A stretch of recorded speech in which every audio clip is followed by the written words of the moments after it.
Good morning, everyone. Thank you for being here at the AIMS first conference of Thursday, a research seminar called the Poetics of Worldbuilding. My name is Bob White. I work at West Reserve Academy in Hudson, Ohio, and I'm honored to present three up-and-coming stars, as it were, of the classical world to talk about their research in this field.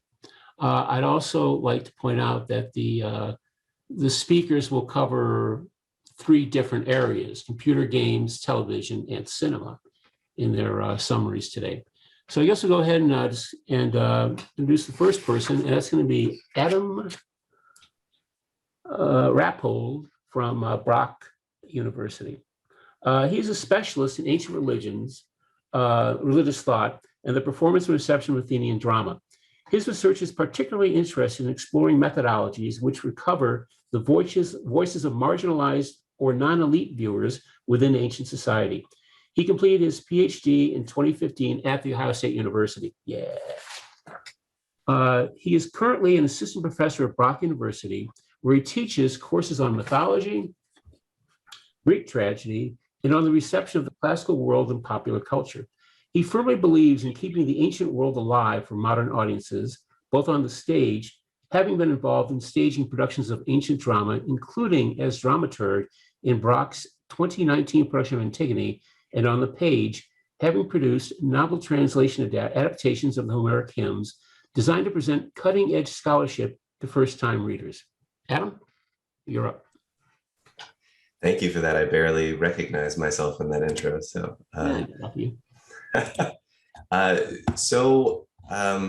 I'm here to give a kind of brief recap then of the presentation that I gave in video form. So again, thank you for the introduction. Thank you all for being here. So my paper was titled 10 Tongues, a Bronze Heart, and a Voice Without Pause, Oral Tradition and the Design of Total War Saga Troy, which is quite the mouthful of the title. And I will apologize in advance. I've caught a pretty terrible cold. So, if my voice is a little raspy, if it's a little hard to get through, I apologize. It is not COVID. It has been tested, but, good for us that we're not in person, I suppose. So I'll try to keep this brief and summarize the majority, like the sort of content of my argument, so we have plenty of time for discussion. So my main interest then was how this 2020 video game, Troy, a Total War Saga, functions as an adaptation of Homer's Iliad. And I was really heartened to see in the presentations of my two other panelists a sort of similar interest in how do we think about adaptation of contemporary work and the kind of complex relationship that has with ancient texts. My particular claim is that Troy, because of its nature as a video game, can't adapt the narrative of Homer's Iliad. So if that's the metric by which you judge adaptation, it's actually a huge failure, right? But instead, it is a really good adaptation of the process by which I would claim Homer's original text, the actual Iliad itself, was created out of the oral tradition. So in order to do that, importantly, we need to, rather than look at narrative proper, in order to make this claim that it's an adaptation, we have to take a look at systems instead, and particularly the way that a series of systems generate meaning. Because it turns out that the interactions of systems, and by this I mean largely like the mechanics of a video game or something like that, the interaction between these systems and the audience reliably do create a sort of narrative, an implicit narrative that you can analyze. And it further turns out that these systems, both the problems that require them to exist, and the sort of analysis you can do with them, are a really nice parallel to the way that especially scholars of oral technique have started analyzing the techniques of Homer. So in essence, I'm arguing that the process of playing the game adapts the oral tradition, and that each new game puts the player in the role of a Homeric bard. So in particular, I really want to highlight the way that each Homer and Troy allow broad leeway for the audience to modify and tailor the narrative to meet its expectations interactively. By that, I mean, in general, Homeric scholarship is really interested in the role of the bard or the role of the poet, but what is often omitted is the kind of interaction that occurs with the audience, the role that the audience has in setting the tone, and indeed even allowing the bard to moderate or change their presentation midway. So I have a really lengthy thing that I have written here, going over the kind of techniques that I used as there are tons, by the way, that didn't get included in the talk. But I think I'll very briefly say that in my talk, I look at two broad techniques, introductory and what we could call mid-narrative techniques that a bard can use to interact with the audience and show how what Total War is doing is very similar to, almost directly comparable to a set of techniques that Homer himself was using to involve the audience and to get them, to get their feedback. So for the introductory techniques, that is primarily the way that the choice of a hero is something that, although we often take for granted, especially in a work like the Iliad, is something that really sets the tone and is one of the areas that we think that there's real reason that the Homeric storyteller, whoever they were, was setting themselves apart from a broader tradition. The other thing that introductory choice that you can make is the level of verisimilitude or realism in the text. And this is, again, a place where scholars have argued that Homer has set himself apart from the epic tradition by making a more realistic tale, eschewing the sort of supernatural. And both of those both of those elements are reflected in the way that Troy Total War at the beginning allows you essentially a choice of the level of realism that you'd like in the game, and then allows you the choice of one of 11 Homeric heroes to play, a choice which functionally sets the tone of the game in a way that doesn't change the mechanics overly much, but really changes the narrative that you're telling in your head, because it's a very different thing to be managing the moods of Achilles or, sort of skulking around in the darkness with Odysseus, as opposed to commanding a nameless person that you don't know, right? It changes the narrative in your head, even if the narrative itself is not different. Then the one technique I look at that is a mid-narrative technique is a comparison of the way that Homer films battle scenes cinematically. This is sort of has been nicely discussed, including in a Martin Winkler article that I saw on one of your bibliographies.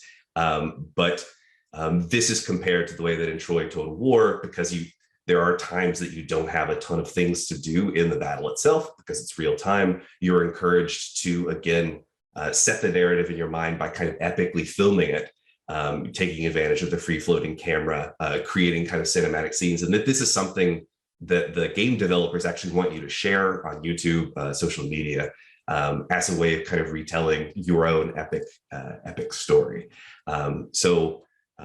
In those three instances, although there are many, many, many more, I think what you can see is something like a kind of adaptation of the sort of storytelling, the sort of audience involvement, the interactiveness that both Homer and Troy Total War bring to the table.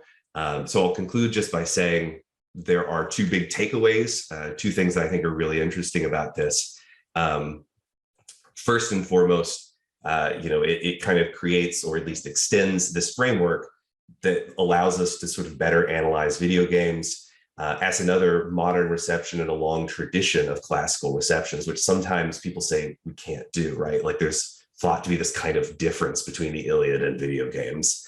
So this means we can hold it up as a piece of meaning worthy of analysis in its own right, but also kind of take it to task for what it is saying about us and to us. But for me also, and I was really heartened to sort of see this in the kind of heuristic definition of adaptation in a presentation we're about to talk about, that one of the sort of real advantages of this is that it reminds me that the Iliad itself was an interactive process, the creation of it, and calls me to pay attention to places where there is evidence of that interactivity and the places where we can see, or at least imagine, the kind of interactions between the audience and the storytelling bard, and imagine the conversation that they're having as opposed to the kind of monolithic storyteller. So I'm happy to discuss anything and answer any questions that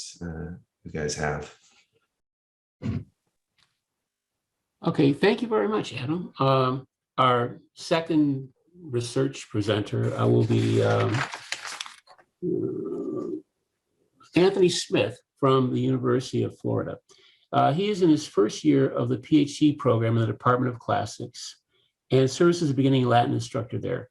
He received his MA in Classics from the University of Florida and his BA in Classics from Boston College. His research interests center on Latin poetry and metapoetics, particularly within the Virgilian corpus, and on the influences of ancient literature on modern science fiction. And the title of his presentation is called Down the Elevator to Hades, From Virgil to the Magicians. Anthony? Hi, everybody. Thank you. I'm just going to pull up I have just a very short PowerPoint for this part. Okay. So thank you to the conference organizers, my fellow panelists, and our moderator. It's a privilege to be able to present this work, which follows from my master's thesis on Virgilian metapoetics and prefigures my tentative dissertation research on classical reception in sci-fi TV franchises like Star Trek. So the World of the Magicians is a whimsical version of 2010's Earth, sorry about that, of 2010's Earth, in which the main characters, magical adepts, most of whom attend Brakebills University in their graduate program, quickly learn that there's a dark side to magic.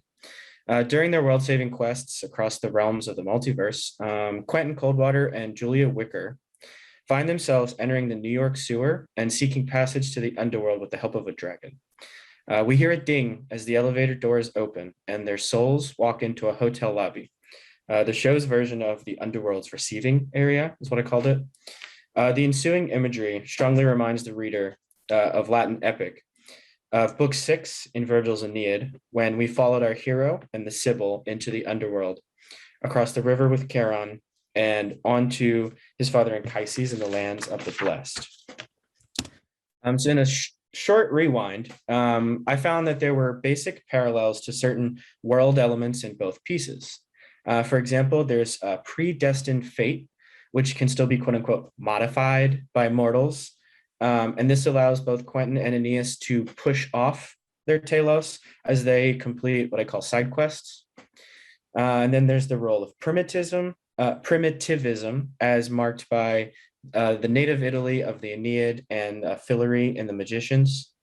And then moving out to the wider Virgilian world, I also connected the goat god Pan of Arcadia to the goat god brothers of Filary.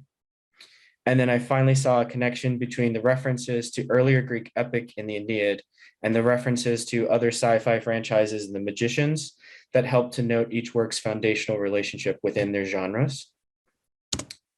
But when the shockingly clear parallels I found in the Magician's underworld, which is ruled by Hades, just like in the Aeneid, there were some marked inversions.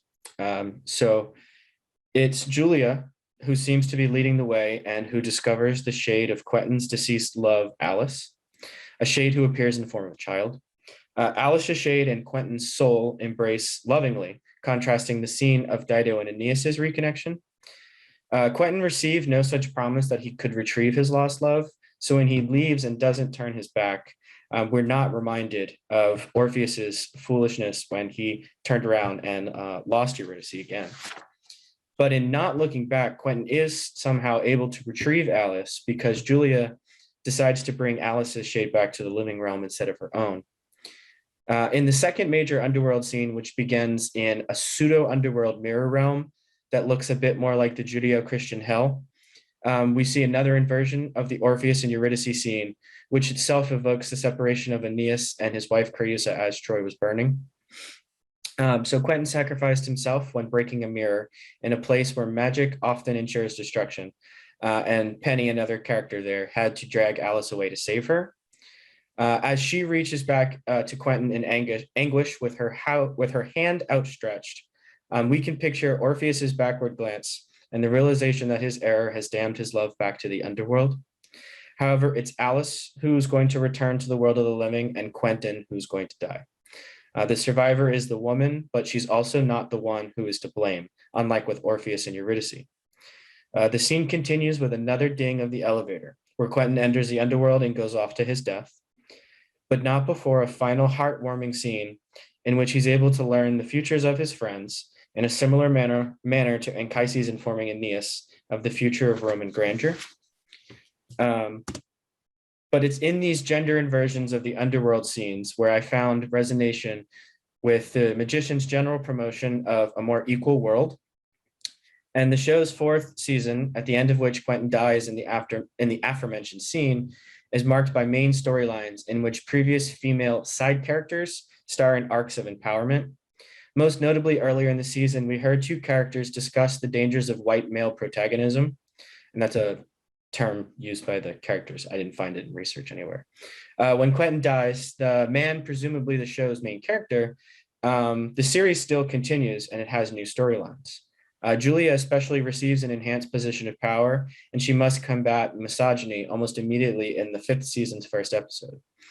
This I found was a strong takeaway for the comparative study, as the magician's world of fantasy exists not only to simply entertain, but to paint a picture of a world so like ours, but also as tenuous as an underworld shade. Thank you. All right, Anthony, thank you very much. Our third presenter is Koen Vacano from the University of Amsterdam. He is a PhD candidate in the University of Amsterdam, having completed MA programs in classics and philosophy. He specializes in the reception of classical antiquity in contemporary pop culture. He previously published a comparative study of Breaking Bad and ancient Greek tragedy. His current project is about the reception of classical epic poetics in popular fantasy film franchises, in particular, Star Wars. All right, Koen? Oh, the name of the research, the paper is called Epic Poetics in Popular Fantasy Franchises, World Building from Virgil to Star Wars. Okay, Koen? Thank you very much, Bob. And also especially thank you very much for pronouncing my name correctly, which is quite difficult. And also for the organizers, of course, for organizing this wonderful event. I'll share a PowerPoint as well, and I hope it works. Yeah, can you all see it? And I've written down my summary as well to keep it within the time limits. So here goes. So my paper is about these popular fantasy franchises like Star Wars and Marvel, which we may find are often called epic in popular discourse. Well, it's been said that the word epic today often means not much more than just great. Nevertheless, I think these franchises do have surprising parallels with the ancient epic tradition.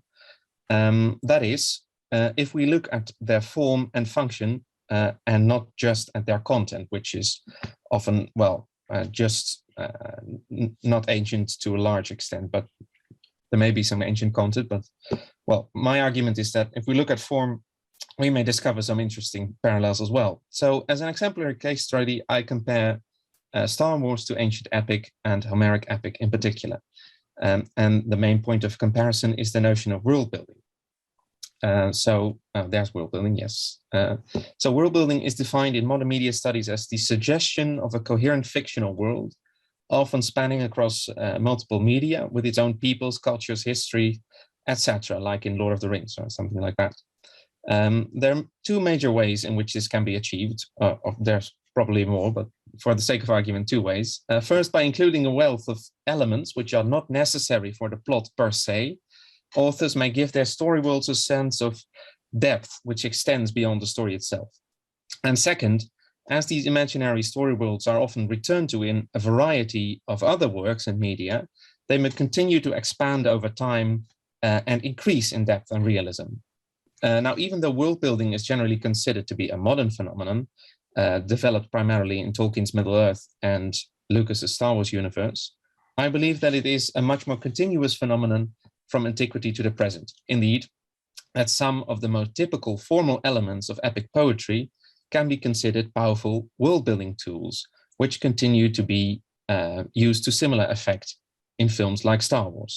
So in my paper, I examined two such epic structures in Star Wars. First, in medias res beginnings, which can be recognized in the opening of each Star Wars film, which, after a kind of epic prome, drops us viewers literally in the midst of the action. And second, catalog-like scenes occur in various montages of major and minor characters engaging or about to engage in a battle or any other significant event. Both of these scenes may be considered to have strong world-building effects. The wealth of unexplained information suggests that the presence of the presence of a whole fictional world with its own history behind what we actually see in the film itself. Moreover, much of this world, suggestively hinted at in these scenes, has been worked out subsequently in other media. For example, characters included in these catalog scenes, who are not given any backstory in the films, have later been fleshed out in comic books, video games, television series, etc. So can ancient in medias res beginnings and catalogs be considered to have similar effects? That's the main question of my paper. So our scholarly tradition has generally ruled out such effects for Homeric epic, as it is considered to reflect a long oral tradition serving to preserve the collective cultural law. That is, Homeric epic cannot create the illusion of a wider imaginary world because it is thought this world was already thoroughly familiar to the ancient Greek audience as the common world of mythology.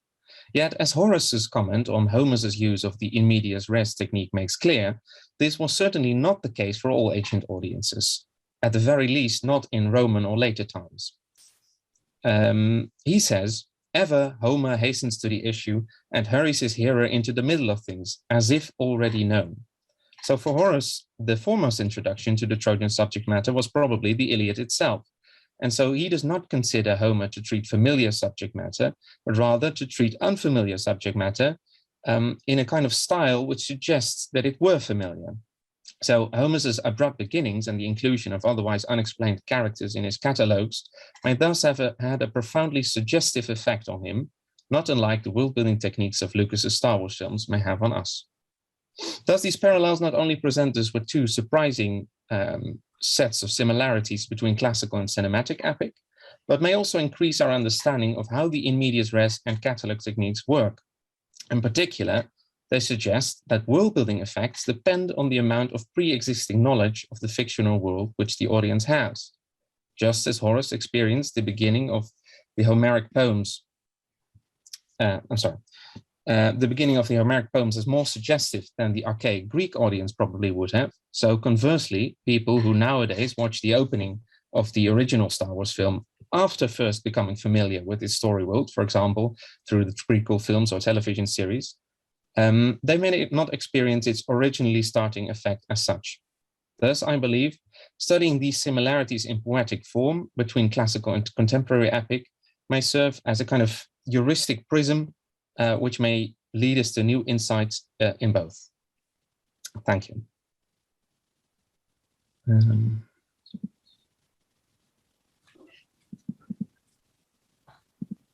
All right, thank you very much, Koen, for that presentation. I guess this one will start getting to questions, and I believe our first question is from, butcher this name, Masi Papraki, and this is for Adam. You postulate that the developer's choice to position the players as neutral observers of unfolding battles makes them similar to Homeric deities. How do you reconcile that with gods as active forces in the mythological model? A very good question. So first of all, thank you for that.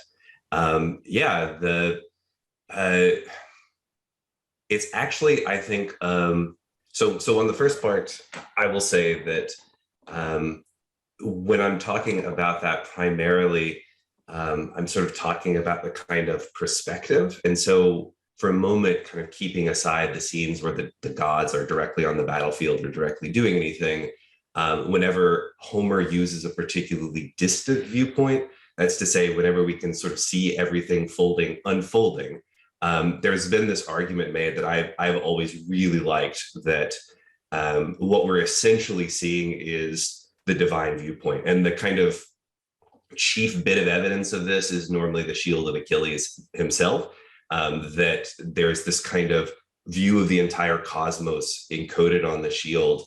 And so the argument is that, when Hephaestus kind of creates it, it has the gods, it has the universe, it has the world, it has, two sides at peace and at war, that this kind of essential distance is something that is associated with the kind of way that the divines see the world, namely at a distance. And sort of I make the suggestion that that's presumably because there aren't really any consequences for them. But you make an excellent point that the gods do indeed, sort of transcend that perspective as well, right? They do break it, they do intervene. And so ironically, that actually works very well in the case of Troy Total War, because while overall, the sort of viewpoint that is created for the player is one of distance, right? Like although you can take the camera and swoop down into the troops, you are never really involved in what's going on, right? It's, kind of a passive, you're sort of controlling a bunch of numbers and computer animated characters and a sort of grand strategy that you're plotting. And you really don't care about the fate of any individual guy that dies, except for possibly your hero. So while the overall viewpoint created by that kind of distant camera perspective, I think is actually pretty similar to what Homer is doing with his own perspective of the divine, you as player are also actively involved in shaping the game world and giving commands and orders. And so I think actually it's a fairly reasonable parallel to say that the same kind of dichotomy that exists in Homer, where you can be at once super distant and also involved, kind of translates pretty well actually to the player's role in sort of commanding troops and things like that, right? Like you can be active and still have a very distant, detached view of what's going on. And I sort of, for me at least, that's where their kind of thematic overlays connect. That both Homer and Troy, I think, allow us to ask, what is the kind of result of creating that viewpoint for us, making us distant but involved? And I think ultimately Homer interrogates that in a way that I don't think Troy does, right? And that was sort of my overall conclusion. Did that answer your question? Did I leave anything out? Anything huge out? You know, a thumbs up from there. Yep. Okay, great. All right, Anthony, you're up next. If I can find it here. Okay, Anthony, what do you think about mortals fighting and killing gods and magicians? How do these elements resonate with the classical tradition? Thank you for the question. I don't think I heard who had asked it, but the same person's asked the other question to Adam. Okay. Great question. So there are only a few gods killed in the magicians, but when it does happen, it has consequences that kind of control the storyline for a whole season. So it's a pretty big deal. And these gods happen to be slightly out of the classical tradition, but not 100%. I've already forgotten your question. I'm so sorry. So if you compare it to the gods who are fighting, as semi-mortals in the epic battles, one of my fellow panelists mentioned how it's almost, those are almost inserted as little comical bits like, oh, this god got injured by an arrow, but it doesn't mean anything. Whereas we see in the magicians, it's a real world consequence. And I think that's one big difference between the epics and the magicians, is that you see real world consequences. Everything matters. One of the main tropes is that magic comes at a price. And the only way to kill a god is to use some kind of magic. So comparing it to the classical tradition, I don't honestly have a lot of experience of or knowledge of reading anything about attempting to kill gods. So that seems very new. Seems like a very modern take on the mortal-immortal relationship. Did I get all the elements of your question? I believe so. Okay, great. All right, Koen, this is a 1.5 part question here. The major question is, if we extend the comparison you made, could we say that the new trilogy of Star Wars eclipsed previous media in the franchise and made them into legends, just like Homer's Iliad eclipsed the epic cycles? The other follow-up question is, are you familiar with the story of myth by Sarah Ellis Johnson, Ohio State University? Her story world approach meshes incredibly well with yours. What do you think? Well, thanks. I'm not familiar with the story of myth. Okay. So I'll note it just right away. But thanks for that suggestion. And then as for so I do believe that the interesting thing about such franchises like Star Wars or any other ongoing popular franchise is that we are in the midst of the forming of a tradition. So by now, I think we can say for sure that Star Wars was one of the most influential movies in cinematic history. But still, it's ongoing, and you can see these debates also in the fan communities about what each new edition does to the existing canon. So one of the things I highlight in my paper is that it matters with what foreknowledge you approach a text, or in this case, a film. But of course, if you organize these films in a saga of 9 parts and you give them these numbers, then you of course stimulate people to watch them in order, or at least watch all 9 of them. And so inevitably, the most recent sequel trilogy will change the interpretation of the other of the Star Wars saga, and fans have actually been very, very angry at this. Although in some ways it is a comparable process to what we've seen, I believe, in how Homer's relation to the epic cycle changed, or in general how Virgil's adaptation or sequel to Homeric epic has been steering our interpretation of Homer. So does that answer your question? I believe it does. Okay, next up for Adam. The questioner would love to hear you speak on creating the feeling of the ancient world within games, whether strategy video games, first-person RPGs, or tabletop RPGs. Can you guys hear me? Am I unmuted? Yep. Okay, good. That's a really tough question, because I think that a really good one. First of all, thank you very much for it. I've been thinking about it since you sent it to me. It's a really tough question, because I think that the ancient world means so many different things to so many people, and so the idea of kind of creating the feeling of the ancient world is pretty tricky, because that's going to be something very different from me to you. But one of the things that I think is really clever, it's not something I talked about in my talk a lot, sort of vaguely at the end when I was sort of running over time and sort of smooshed it in.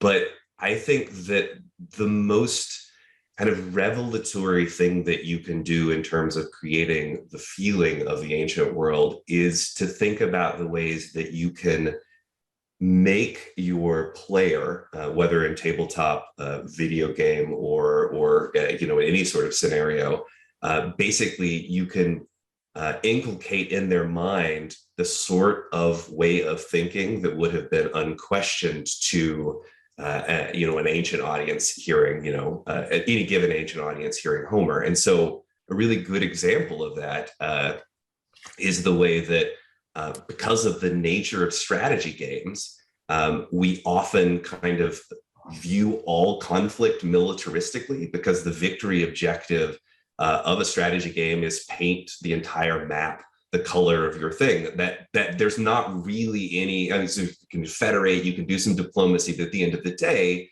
your objective is to defeat all of your opponents, right? Militarily, like that's the verb you were given to interact with the world. And although I don't think in particular Troy Total War does a really great job of that, I think if you can make your players think in that way and then bring them out of it for a moment, actually give them this moment where you say, hey, wait, do you realize the kind of worldview that you now have without question kind of brought yourself in? Isn't that an issue, right? And so, I think that something like Troy Total War does a really good job of inculcating in you the kind of ethos of a Homeric hero. And I think both Homer, and I wish Troy had done a little bit more with this, but I think there is some room for it in the mind of the player. I wish they had actually taken you out for a minute and been like, wait, whoa, like, I'm reveling in killing these people. I'm excited to kill these, like, I'm mad at this guy. And I'm like, and I think that in terms of kind of creating the feeling of the ancient world, that moment of disconnect where you realize how different your frames of reference were in being involved in that mechanic is really the kind of key. So short answer to a long answer is, think about mechanics that encourage the players to act in an unquestioned way, to act in a way that aligns with sort of the ancient values that you think exist. So the search for kleos or kudos, and then give them an opportunity to reflect at some point on the disconnect between the way they have been thinking about the game world and themselves. And I think that for me, that's the kind of clear moment when you're like, oh, I was thinking like a Homeric hero, right? Like I was in the ancient world for a moment, right? But hopefully that answers your question. I'm certainly happy to discuss that more. So, okay, thank you. All right, this question is from Alexander Vanderwall for Koen. Do you think that in terms of classical reception on the level of form, there is a difference between Lucas's original Star Wars trilogy and his prequel trilogy? In terms of content, I've always considered the prequels to be more direct engagements with the ancient world, e.g. the Gladiator Arena in Episode 2, the pod race in Episode 1, which was modeled after the chariot race in Ben-Hur. But I'm interested in whether there is a potential formal difference as well. Yeah, thank you. That's a good question. So I believe so.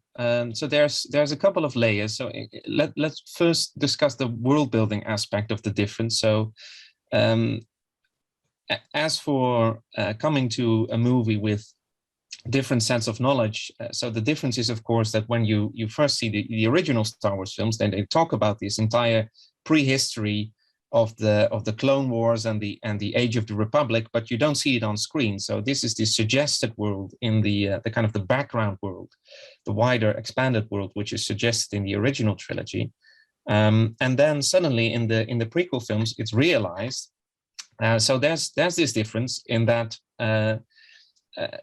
there's also more of a kind of an experience of recognition or thinking, oh, so this is it. This is the wars and the world you were talking about. And then there's also the kind of stylistic difference in that the prequel films are much more like they're much more less. I mean, they look better. They look more colorful. They look more beautiful. So, and that's also been one of the major criticisms of these prequel films, because they were like, and one of the things people appreciated most about the original films, what they were kind of gritty, or they was kind of had this realistic vibe about them, and that the droids were all dirty, etc. And the prequel films were supposed to be less so, but which also serves this kind of function as this kind of golden age of the Republic versus the more gritty and darker times of the Empire. Yeah. So and there's and the other part of the question is also good. So there's more classical references in the prequel films. I believe that's true. So you have this pod race. I don't know if any of you know it, but it's you have these races, and they are actually modeled after the horse race in the Ben-Hur movie, as well as a Colosseum scene, etc. So there's more classical antiquity in the prequel films. I also think it may be because the model of the Republic falling and becoming an empire became more prominent in the prequel films from that moment on. So there, Lucas follows like really the structure of Gibbon's work, as well as intermediate receptions like Asimov's Foundation trilogy.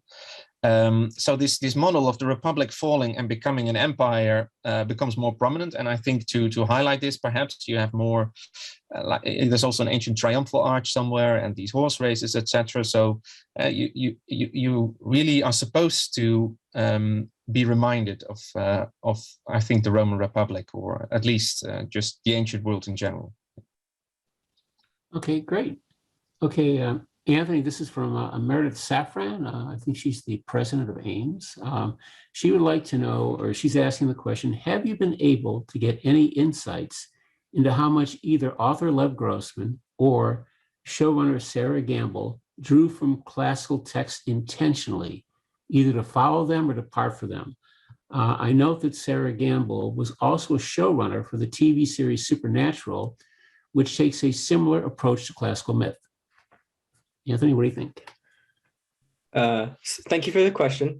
I'll have to just admit up front that when I did this project, my initial goal was to focus on just the TV show this time around, and then read the trilogy and see further what kind of differences I could find between the books and the movies.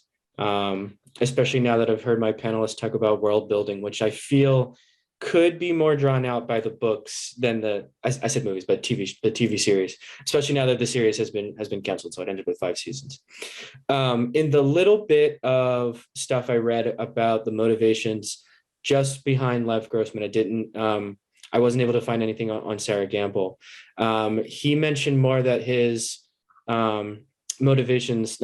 his like basis of like building his world, especially Fillory, was from other modern science fiction franchises like Harry Potter, Doctor Who, and the Chronicles of Narnia, which is the biggest one.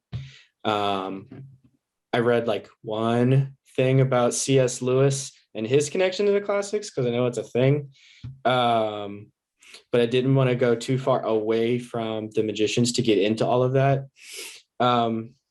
I did want to see if there was like, if anyone was actually saying, yeah, I drew some connections from the classical world, or if it's one of those things where it's like certain elements from classical antiquity find their way into at least American society as I see it, especially like these ideas of the underworld, or, you know, the way that you can see like a quote unquote polytheistic world.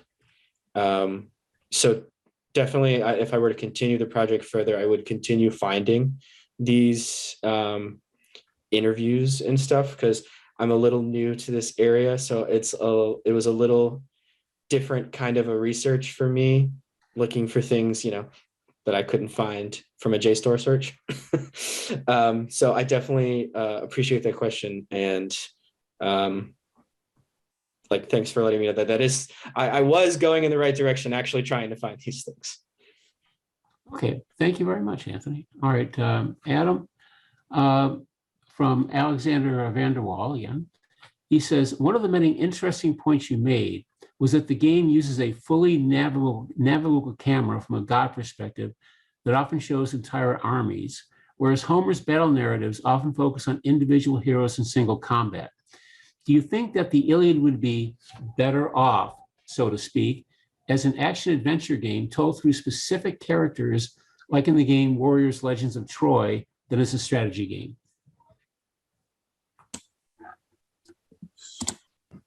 Yeah, that's a really good question. Yeah, one of the sort of things that, you know, it sounds like I'm going to be really negative on Troy, Total War Saga, but I'm certainly not.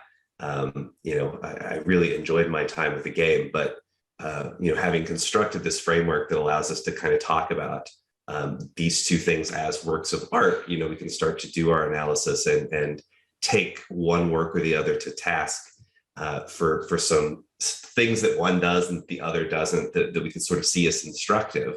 And you're exactly right that that kind of distant perspective, I think in Homer is balanced with an incredibly humanistic individual perspective. And so, to a degree, like that, the sort of Troy and Homer both sort of move from the big to the small, back to the big. There's a lot that's been written on the kind of cinematic technique of Homer. Winkler's piece, again, is a really good one for that. Van Weese's piece is quite good about it too. But for me, the sort of the heart of that question is, would it be better if we were sort of put in the shoes of a single person, to sort of see that as contrasted to the kind of divine God perspective. And I think you've exactly hit on the way that Homer is able to ultimately kind of critique and dialogue with the sort of tradition of how heroes in epic are portrayed, which is you can set the kind of view of the gods and the view of the listeners against the view of the characters in the story. And what you find is it's actually quite horrific. While the audience is often, rooting for Hector's death or howling for blood, we see this impassioned plea from his wife where she's like, no, I love this man. And when he dies, I'm going to suffer this horrible fate. My child will be thrown from the city walls, right? Like almost as if Homer wants you to be, he wants you to be howling for blood, and then he wants you to feel bad for it. And he's able to do that by alternating between, I think, scenes of God perspective and individual perspective. So yes, I think very much if Troy: A Total War, sort of had the ability to weave back and forth between, say, an individual soldier's perspective on the ground and those big battles, then I think that it would be able to complete and tell a fuller story, assuming that was their goal. And I don't think that was the designer's goal, right? But assuming they wanted it to be a full adaptation and a full conversation with the Iliad, yes, 100%. I think something like the game that you mentioned is a good example, though I don't think that it was super critically well received. I have not played it for more than a little bit, so I would be curious to hear your perspectives on the sort of soldier on the ground, third person perspective versions of these things. But yeah. Okay, thank you. All right, this one is for Anthony again, from Koen. And Katabasa's scenes tend to have a metapoetic significance in epic, often commenting indirectly on the text meaning and relation to the broader tradition by means of meeting with ghosts, etc. Can you recognize similar effects in the Magician's series, in the Magician's scene? Thank you for your question. I hope I understand it correctly. So were you asking like the metapoetic connections of the Katabasa scenes in epic, how it's connecting to the like metapoetics within the show, like the series itself? Yeah, similar effects in the Magician. Yeah. Okay. So my question was actually, so if the scene in the show has this kind of wider significance for as a kind of metaphor for how the show itself presents itself in a tradition, in a modern poetic tradition of, I guess. Yes. So I've actually been chatting with somebody about like the Magician's story world and stuff like that, and how it's got a very strange way of basing itself on all world mythologies, but at the same time focusing almost on classical mythology, almost as a safety net more than anything else. So the Katabas of the Magicians, it doesn't, in my opinion, it didn't feel too much like the one in the Aeneid, especially because the two that I talked about, they're not the only two. There's not many in the Magicians. The two I talk about are separated. The first one's in season 2, episode 11. That's the first time we see we get a real picture of the underworld. And then the second one I talked about is season 4, episode 13. And in between, the only other one we really get is from another character who just ends up stuck in the underworld for very, very many different things. So the multiple Katabases definitely throw off that ability. So I'm thinking like in the Aeneid, we have the one, and I wanted to try to do the one in the Odyssey, but I didn't have space, and also it's very different. So especially in the first one, we don't learn as much as we do in this like later episodes. But I do think that the character Julia, she runs into this group of people who they all died when she was with them, and she's the only one who survived at the specific scene. And I think that is where you can see a little bit of that when she talks to them and learns from them about the underworld. It's one of those things where it shows that the side characters, this kind of theme that builds in the later part of the series, where the side characters are the ones with the information and the ones who are pointing out things that have to continue in the story. And that kind of reminds me of, I kind of connect the Catabasis and Anchises to all of the people with the prophecies in the Aeneid. It's always side characters who push the storyline. Okay, thank you very much. And I guess this is for Koen via Adam. Do you think that the corporate control over modern transmedia franchises, as opposed to, say, the fan fiction expansion, is a point of departure from the ancient model? Yes, that's a very good question. So that's honestly, I think this is one of the major differences, or yeah, well, it is a difference, of course, but major differences in our cultures between the world of classical epic and contemporary cinematic epic franchises, which we have to account for. But I do wonder if it matters so much, because so I understand your question. So you assume, which I think is correctly, that kind of this fan responses, if you can just, if I'm not interpreting you correctly, you should just say so, Adam. But that the kind of the fans adding to a film or writing fan fiction or something has this kind of feel of a natural tradition developing, etc. Whereas if it's corporately controlled, then it's different from, let's say, how a kind of a mythos can develop from Homer until the late Roman era, until even the later epic tradition. So that does seem to be a difference. But then again, I mean, how tightly is it really controlled right now? So many of these franchises, I mean, there's a lot of directors. There are very large teams of storytellers at work there. Not to mention just all the people who are making the film and its lighting, etc., which also, of course, adds to the interpretation of the work. And then the fan responses, I mean, they are still very, very impactful.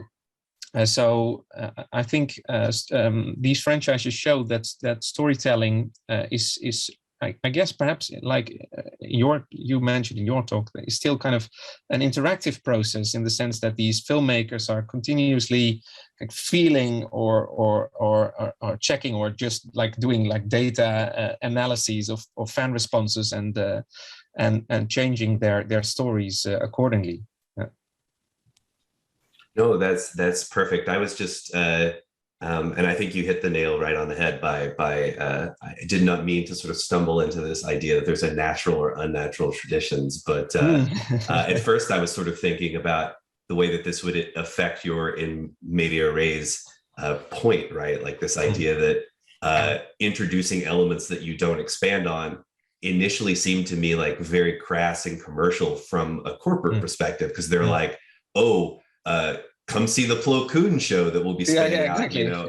But as you talked, I realized that that's actually, I think, a function of ancient epic as well, at least at the Homeric point, that it is kind of a, you know, come see me talk about, like, I could talk about Diomedes, right? Like, and so maybe I suppose the only kind of difference that I really see is this attempt to control the tradition from a corporate perspective, whereas I think that in the ancient world, like it so quickly is out of control, at least from a kind of authorial standpoint.